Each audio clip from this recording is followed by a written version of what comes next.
What's up, guys? Iron04 and welcome back to my channel. So, given that 2024 is about to come to a close, I will want to talk about one of the most popular events that happened over the year. And as most of you can tell what's going on here by the shirt I'm wearing, yes, for today's video, I'm going to be reviewing and giving my thoughts on Miku Expo 2024. And basically, just talk about how the whole 10th anniversary tour started off with a little bit of criticism of the first concert in Vancouver, all the way up until my experience at the Atlanta concert I went to, and basically everything that happened on future concerts after the concert I went to. So, without further ado, let's get started. So, when the 10th anniversary tour began back on April 4th in Vancouver, British Columbia, in Canada, everyone basically thought that it was going to be a normal type of concert with the Japanese band members all traveling from Japan all the way to here in North America and having a little holographic screen on the stage. But the whole tour, it became a lot different when it began, because, well, all of a sudden the band members were all non-Japanese. They were all independent musicians, basically from around here in the United States, and basically they performed, that were like tour musicians for other bands, or basically just perform with other bands whenever they're called upon. That was one of the different things about it, is that they never had no Japanese musicians over there. They basically only had just American musicians, or basically musicians of any other type of race besides Japanese. And what the big difference is, and basically never thought that Miku Expo will come to very much criticism, is the introduction of a black screen. And that little change had set off a lot of Miku fans.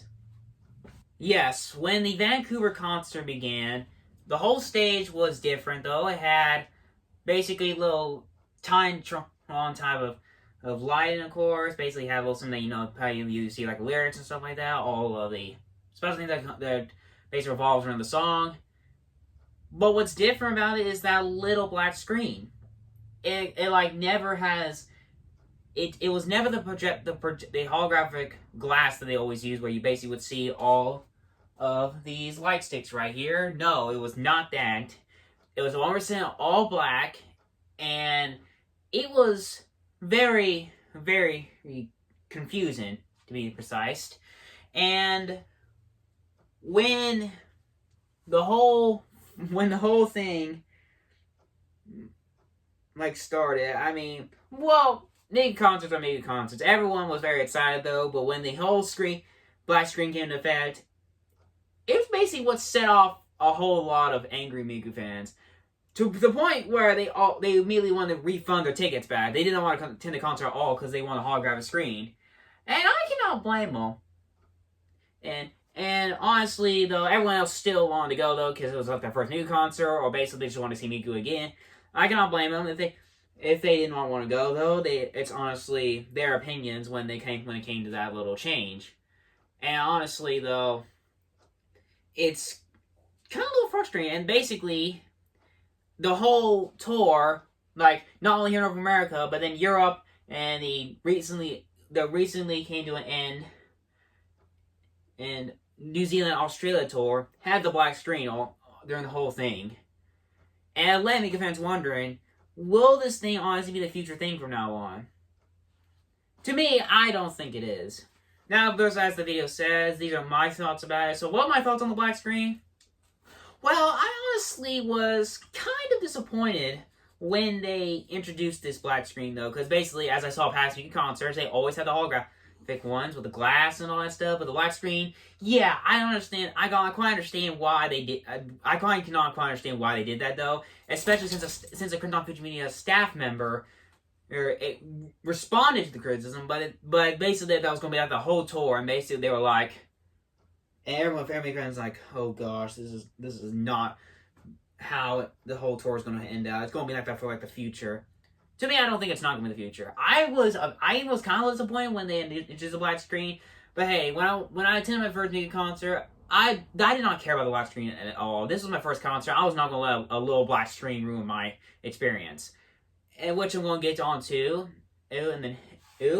on my experience to my first ever Miku concert in Atlanta, Georgia.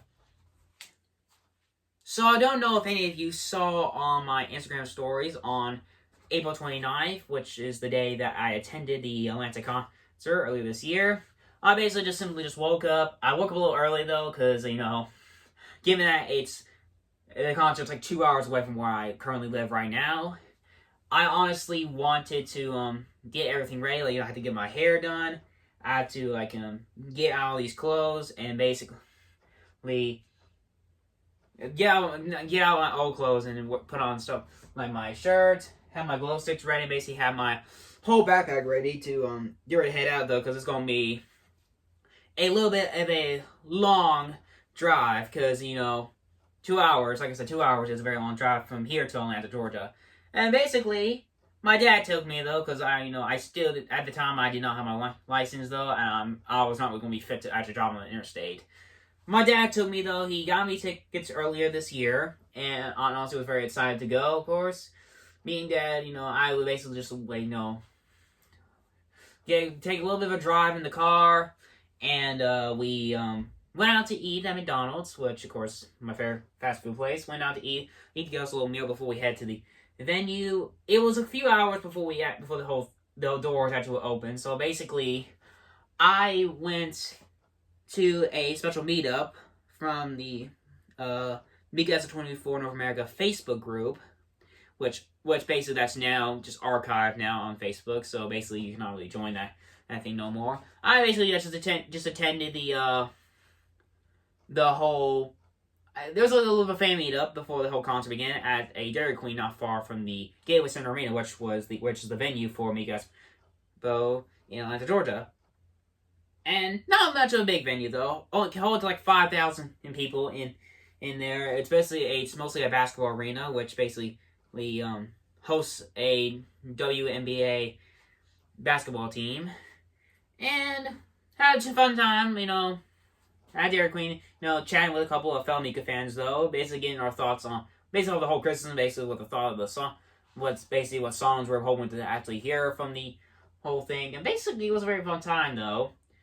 I will get on to my thoughts on the set list as well in the next part, but anyway, after Dairy Queen, me and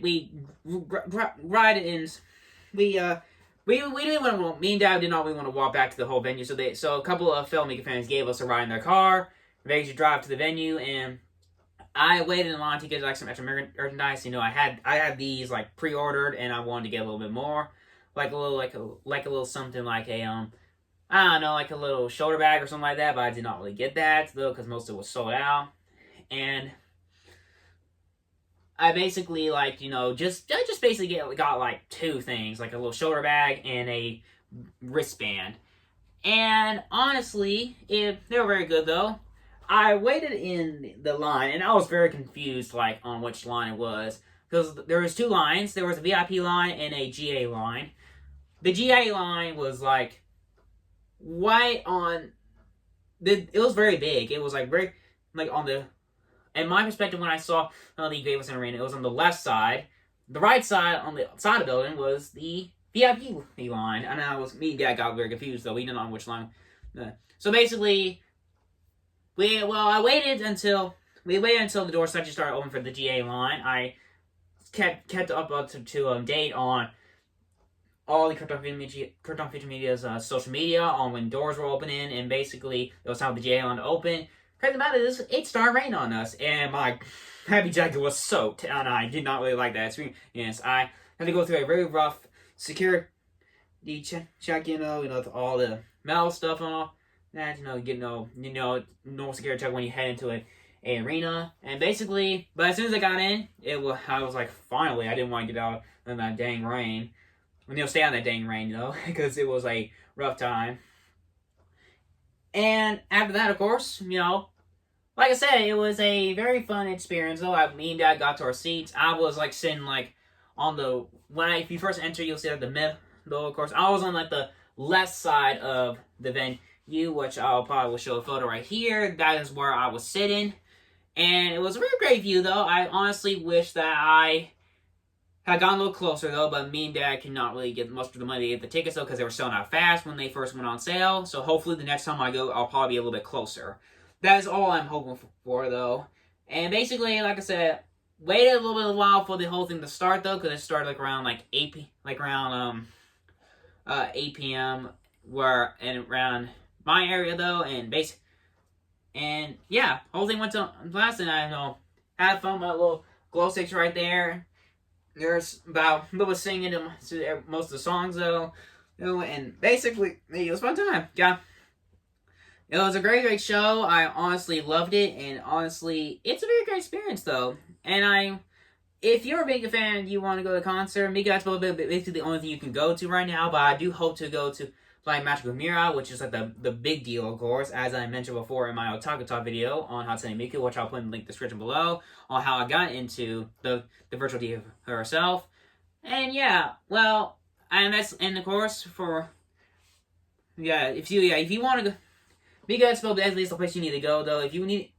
I highly recommend it, though. You're not gonna be disappointed if you go to these concerts. It'll be worth it, it'll be worth like every single penny, though, because spent a lot of money on the whole thing, though. So I hope I make enough more to actually go to the next one when they come back to North America very soon. Hopefully in like the next 2 years, though, because it's held an even number of years. So that's all I'm hoping for. So next up is my thoughts on the set list. Well, given that is a 10th anniversary tour, they split the set list into 3 different set lists: set list A, set list B, and set list C.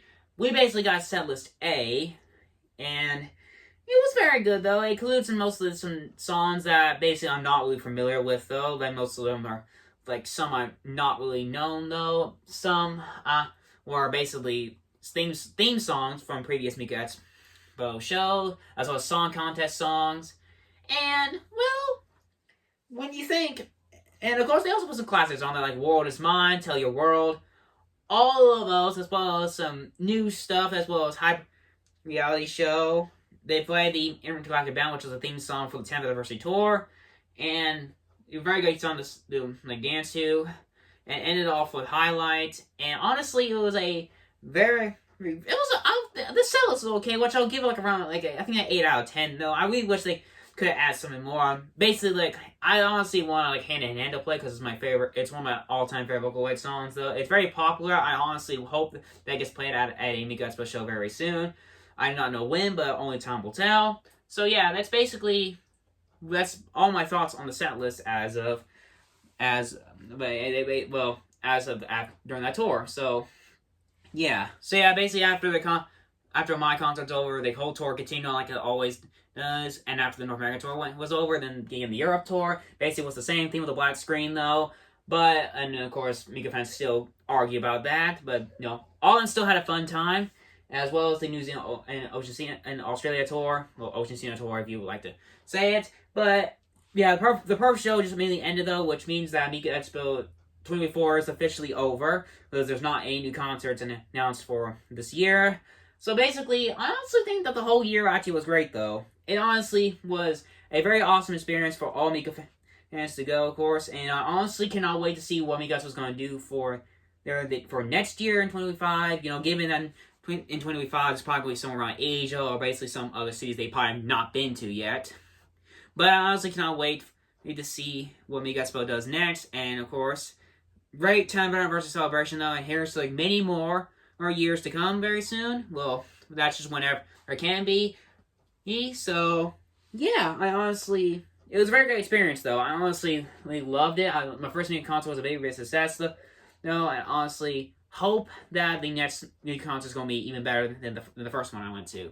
But hey, you may never know, though.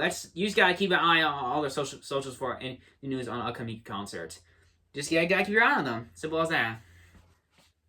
And that concludes my little review or my thoughts on Miku Expo 2024. So yeah, I honestly had a very fun time, as I said before, and I highly recommend that all of you can go to these concerts as well. You will not regret it. And this just about wraps things up for today's video right here, guys. If you guys love this video, give it a like. If you have something to say about this video, basically your thoughts on Miku Expo 24, give in the comment. Don't forget to subscribe and hit the notification bell for future videos like this.